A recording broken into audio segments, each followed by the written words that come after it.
Shalom Bapak Ibu, Saudara-saudari, sahabat setia renungan pagi Warta Insan Berpengharapan yang terkasih dalam Tuhan Yesus Kristus. Selamat pagi, selamat berjumpa kembali dalam renungan Kristen pada pagi hari ini. Salam sejahtera saya ucapkan bagi Bapak Ibu Saudara semua dimanapun berada. Kiranya damai dan sukacita dari Roh Kudus senantiasa melimpah di dalam hati dan kehidupan Bapak Ibu Saudara sekalian. Sebelum kita mendengarkan renungan firman Tuhan pada pagi hari ini, mari sama-sama kita berdoa. Bapa kami yang ada dalam kerajaan sorga, Bapa di dalam nama Tuhan Yesus Kristus, Tuhan dan Juru Selamat kami, Tuhan yang sungguh amat baik dalam kehidupan kami bersyukur kepadamu atas berkat kemurahan Tuhan dalam kehidupan kami. Terima kasih sudah menjaga dan melindungi kami sepanjang tidur malam kami, sehingga kami boleh bangun kembali pada pagi hari ini dengan kesehatan dan kekuatan yang baru. Semuanya karena kasih dan kemurahan Tuhan. Ya Bapa, saat ini kami mau mendengarkan sabda firman-Mu. Berfirmanlah kepada kami, ya Allah, urapilah kami dan jamalah hati kami, berilah kami hikmat-Mu, agar kami dapat mengerti dan taat melakukan kehendak-Mu. Di dalam nama Tuhan Yesus Kristus, firman yang hidup, kami berdoa. Amin. Ayat renungan kita pada pagi hari ini terdapat di dalam kitab Kejadian pasalnya yang ke-27, ayatnya yang ke-11 hingga ayatnya yang ke-17 yang berbunyi demikian. Lalu kata Yakub kepada Ribka, ibunya, tetapi Esau kakakku adalah seorang yang berbulu badannya, sedang aku ini kulitku licin.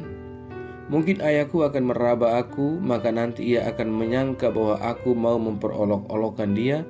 Dengan demikian aku akan mendatangkan kutuk atas diriku dan bukan berkat.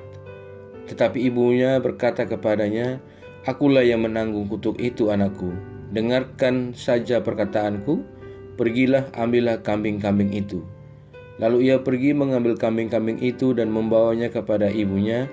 Sesudah itu ibunya mengolah makanan yang enak, seperti yang digemari ayahnya. Kemudian Ribka mengambil pakaian yang indah kepunyaan Esau, anak sulungnya. Pakaian yang disimpannya di rumah, lalu disuruhnyalah dikenakan oleh Yakub, anak bungsunya. Dan kulit anak kambing itu dipalutkannya pada kedua tangan Yakub dan pada lehernya yang licin itu. Lalu ia memberikan makanan yang enak dan roti yang telah diolahnya itu kepada Yakub anaknya. Demikian firman Tuhan. Ayat emas renungan kita pada pagi hari ini terdapat di dalam ayatnya yang ke-13. Tetapi ibunya berkata kepadanya, akulah yang menanggung kutuk itu anakku. Dengarkan saja perkataanku, pergilah ambil kambing-kambing itu. Judul renungan kita pada pagi hari ini adalah berkat atau kutuk dalam peranan orang tua. Bapak Ibu, Saudara-saudari, sahabat setia renungan pagi Warta Insan Berpengharapan yang terkasih dalam Tuhan Yesus Kristus, anak adalah berkat dari Tuhan. Oleh karena itu, orang tua bertanggung jawab atas masa depan dan kehidupan anak-anaknya. Akibat mengasihi Yakub lebih dari Esau, Ribka menyuruh Yakub untuk mengambil berkat Esau dari Ishak ayah mereka. Berkat yang seharusnya menjadi milik Esau. Bahkan Ribka mengajarkan Yakub cara untuk mendapatkan berkat tersebut dengan cara menipu ayahnya. Membaca peristiwa yang diceritakan oleh ayat firman Tuhan ini, dapat dikatakan bahwa tindakan Ribka, ibu dari Esau dan Yakub, adalah tindakan yang membingungkan dan menyulitkan. Membingungkan karena Ribka justru menyuruh Yakub untuk melakukan perintah ayahnya yang diberikan kepada Esau. Bagaimana bisa seorang istri yang juga adalah ibu, Ribka mengajarkan kepada Yakub untuk melakukan penipuan dengan berpura-pura menjadi Esau? Yakub tentunya bingung dengan perintah ibunya. Yakub kemudian menyampaikan pandangannya seraya mengingatkan ibunya agar mempertimbangkan masak-masak tentang ide mengelabui ayahnya. Namun Ribka memberikan jawaban yang sangat tegas, yaitu, akulah yang menanggung kutuk itu anakku. Dan kemudian Yakub akhirnya menuruti apa yang disuruh oleh ibunya. Saudaraku yang diberkati Tuhan Yesus Kristus, anak adalah berkat dari Tuhan yang harus orang tua jaga, dirawat atau dipelihara dan dididik sehingga kehidupan mereka menjadi berkat dan memuliakan Tuhan. Orang tua bertanggung jawab atas masa depan dan kehidupan anak-anaknya. Banyak anak-anak yang luka hatinya dan penuh dengan kepahitan dalam hidupnya seperti yang dialami Esau, dikarenakan orang tua mereka yang salah dalam mendidik dan kasih sayang yang membeda-bedakan di antara mereka. Orang tua seharusnya sepakat dan bersama-sama menerapkan aturan di dalam mendidik anak-anaknya. Kasih sayang dan didikan yang baik akan membuat anak-anak bertumbuh dengan baik. Begitu juga dengan masa depan dan kehidupan tentu akan menjadi baik juga bagi anak-anak. Pertanyaannya muncul di benak kita, apakah benar tindakan seorang Ribka sebagai seorang ibu yang dilakukan sedemikian rupa yang kita baca dalam bagian firman ini? Dan apakah benar juga tindakannya sebagai seorang yang beriman? Membaca kitab Kejadian pasal 25 ayat 21 hingga 23, maka kita dapat memahami apa yang menjadi dasar dari perbuatan Ribka. Sebagai istri dari Ishak dan ibu dari Esau dan Yakub, justru karena Ribka mengetahui ada firman Tuhan yang disampaikan kepadanya pada saat mengandung kedua anak kembar, dan justru karena mengenal karakter anak-anaknya juga relasi yang terjadi antara mereka berempat, maka Ribka kemudian melakukan tindakan tersebut. Saudaraku yang diberkati oleh Tuhan Yesus Kristus, jelas bahwa hidup kita adalah berkat, dan hubungan yang terjadi di dalam keluarga juga adalah merupakan sebuah berkat. Karena itu perlu terus kita memelihara hubungan yang ada dalam kehidupan keluarga dengan memohon pertolongan dan pemeliharaan Tuhan, agar berkat yang ada dalam kehidupan kita adalah benar-benar berkat dan bukan kutuk. Saudaraku yang diberkati Tuhan Yesus Kristus, mengawali hari ini, mari kita panjatkan doa kepada Tuhan dan memohon berkat atas hidup kita dan kehidupan keluarga kita. Kiranya Tuhan senantiasa memberkati kita semua. Amin. Mari kita berdoa.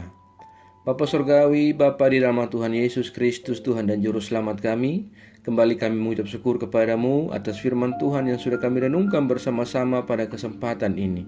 Firman-Mu yang kembali mengingatkan kepada kami semua, terutama sebagai orang tua di dalam menjalani hubungan kehidupan keluarga kami harus memiliki peran yang baik dalam mendidik dan mengajar anak-anak yang Allah anugerahkan kepada kami. Ampunilah kami ya Tuhan, jikalau selama ini kami sering membeda-bedakan di dalam mendidik anak-anak kami yang Allah anugerahkan kepada kami. Tolonglah kami ya Tuhan, agar kami dapat memelihara firman-Mu yang kembali mengajarkan kepada kami untuk menjadi orang tua yang baik dalam mendidik anak-anak kami, agar berkat yang kami dapatkan dalam keluarga kami bukan kutuk. Ya Tuhan, ajarlah kami agar kami selalu taat dan setia dalam iman kami kepadamu, dan tolong kami agar kami tidak terpengaruh dengan hal-hal buruk dari dunia ini, melainkan kami sungguh-sungguh percaya dan beriman kepadamu. Ya Roh Kudus, kuatkanlah kami selalu, tuntunlah kami agar kami ada di jalan kebenaran firman-Mu. Berkatilah kami di sepanjang hari ini dalam segala tugas dan aktivitas kami. Pimpinlah dan bimbinglah kami ya Tuhan, agar semua yang kami kerjakan di hari ini boleh menyenangkan dan memuliakan hati-Mu ya Bapa. Terima kasih Tuhan, saat ini kami berdoa bagi setiap saudara-saudara kami yang mengikuti renungan di pagi ini. Tuhan kiranya menolong, memberkati dan melindungi kami semua. Kami yang bergumul dengan sakit penyakit, kiranya Tuhan menjamah dan memberikan kami kesembuhan. Kami yang bergumul dalam setiap pendidikan yang kami tempuh, Tuhan menolong kami dan memberikan kami jalan keluar. Terima kasih ya Bapa, kami yang lemah Tuhan kuatkan, kami yang sakit Tuhan sembuhkan, kami yang bersedih Tuhan hiburkan kami dengan cara-Mu. Ya Bapa, kami juga berdoa bagi bangsa dan negara kami Indonesia. Tuhan berkati bangsa kami, Tuhan berkati para pemimpin-pemimpin bangsa kami. Kami juga berdoa bagi seluruh gereja-gereja Tuhan yang ada di seluruh muka bumi ini. Tuhan kiranya menolong dan menyertai setiap hamba-hamba Tuhan dan seluruh umat Tuhan yang senantiasa bersaksi dan memuliakan nama-Mu ya Allah. Tuhan kuatkanlah kami dan Tuhan perlengkapi kami dengan marifat daripada Engkau ya Tuhan. Teguhkanlah iman kami agar kami tetap kuat di dalam menjalani kehidupan dan panggilan kami. Jauhkanlah kami semua dari segala mara bahaya. Kami percayakan segala hidup dan pergumulan kami ke dalam tangan kuasa-Mu. Kami yakin dan percaya Engkau Tuhan yang baik senantiasa menggenggam dan memimpin kami ke dalam rencana Tuhan yang indah dalam hidup kami. Di dalam nama Tuhan Yesus Kristus, kami datang berdoa dan mengucap syukur kepada Bapa di sorga. Ya Tuhan, di dalam pengasihan-Mu kami memohon, dengarkanlah doa kami. Peliharalah kami semua dalam kasih Tuhan kami Yesus Kristus, yang adalah Tuhan dan Juru Selamat kami, yang telah mengajarkan kami doa agung yang sempurna. Kami ucapkan secara bersama-sama. Bapa kami yang di surga, dikuduskanlah nama-Mu, datanglah kerajaan-Mu, jadilah kehendak-Mu di bumi seperti di sorga. Berikanlah kami pada hari ini makanan kami yang secukupnya, dan ampunilah kami yang kesalahan kami, seperti kami juga mengampuni orang yang bersalah kepada kami. Dan janganlah membawa kami ke dalam pencobaan, tapi lepaskanlah kami daripada yang jahat. Karena Engkau yang punya kerajaan dan kuasa dan kemuliaan sampai selama-lamanya. Arahkanlah seluruh kehidupan kita kepada Tuhan dan terimalah berkat-Nya. Tuhan memberkati engkau dan melindungi engkau. Tuhan menyinari engkau dengan wajah-Nya yang kudus dan memberikan engkau kasih karunia. Tuhan menghadapkan wajah-Nya kepada engkau dan memberi engkau damai sejahtera. Berkat anugerah dari Bapa Surgawi, cinta kasih karunia dari Tuhan Yesus Kristus, di dalam persekutuan dan penghiburan Roh Kudus, menyertai kita semua dari sekarang ini dan kekal sampai selama-lamanya. Haleluya. Amin. Selamat pagi dan selamat beraktivitas di hari ini bagi Bapak Ibu Saudara semua. Tuhan Yesus memberkati. Sampai jumpa di renungan berikutnya. Shalom.